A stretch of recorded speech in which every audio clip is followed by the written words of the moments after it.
even as we just think about Mary Magdalene, about her life, I think back, like with Esther, she wasn't so much about preserving her life. She was Right. about extending her life. Mhm. And the way that she was going to extend it was by being obedient. Yeah. Right. And so much of it right now in our lives is right at the tip of our obedience. Mhm. And you and I can blame circumstances all day long. We can say, but you don't understand the demons that I have, either from my family lineage or from a story that has happened to me in past, Shelley. or a wound that actually occurred and something that has really devastated me. It becomes what I carry. And I again go back and say, if God is able to heal us from the very things that we're talking about today, the wounds that are deep, the truth that God can overcome even things that difficult. Maybe it's not just all for our own sake either. Like Mary, all of a sudden she becomes and finds herself as a testimony to the resurrection. Yeah. I was there when it happened. I saw him in person. Now at that point, the whole story doesn't seem to be about her 7 demons. Right.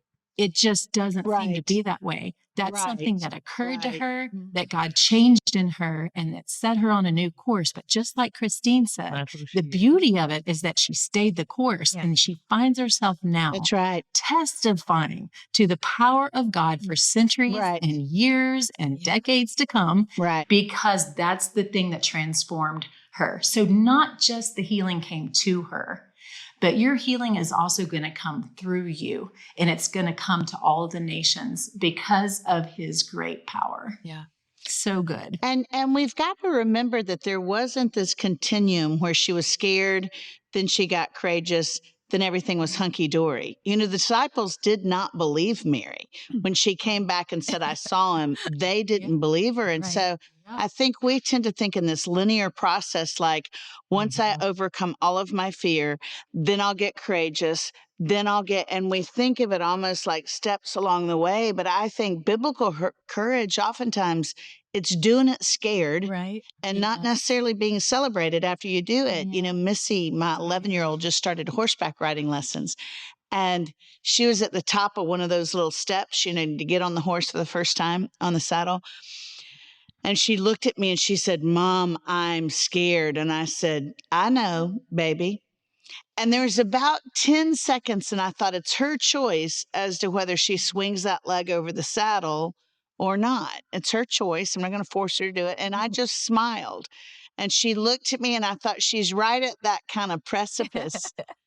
And then she swung her leg over, and later she goes, Mama, I did it, but I was afraid. I said, I know, baby, that's bravery. Bravery sometimes isn't that you think you can do it. It's trying it even when you've got a little bit of fear. And I think some people think, well, I can't be courageous for Jesus because I'm still a little scared. And I'm like, oh, honey, you may not get rid of all the scared.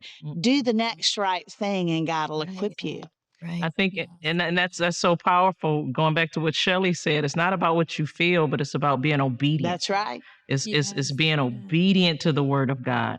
And as you obey him, the courage will be there, But if you're waiting on a time when everything is perfect and I feel prepared and there's no fear, you will be waiting. You'll never do it. But it's the obedience. That's right. Obedient. I love you, God, more than anything. That's right. And I say yes to your will, and I say yes to your way. That's right. And it's through your obedience that he gives you all the courage that you need to take those steps, And he continues to elevate you. Yeah.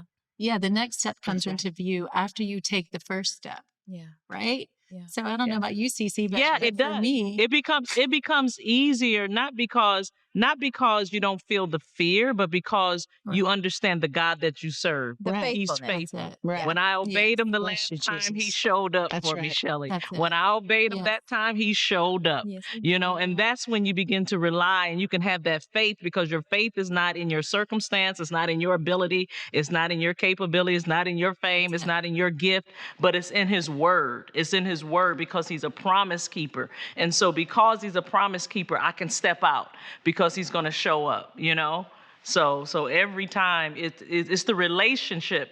I see it every day in people's lives, and I don't see lives of faithfulness because they were super courageous people. I see lives of faithfulness because they took a step of courage.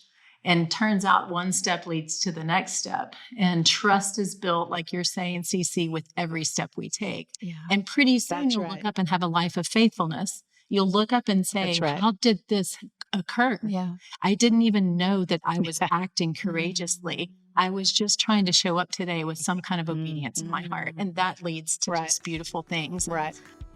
I hope you enjoyed this video. Subscribe today and you'll never miss a new upload. And don't forget to check out our Better Together shop. Thanks for being a part of our community.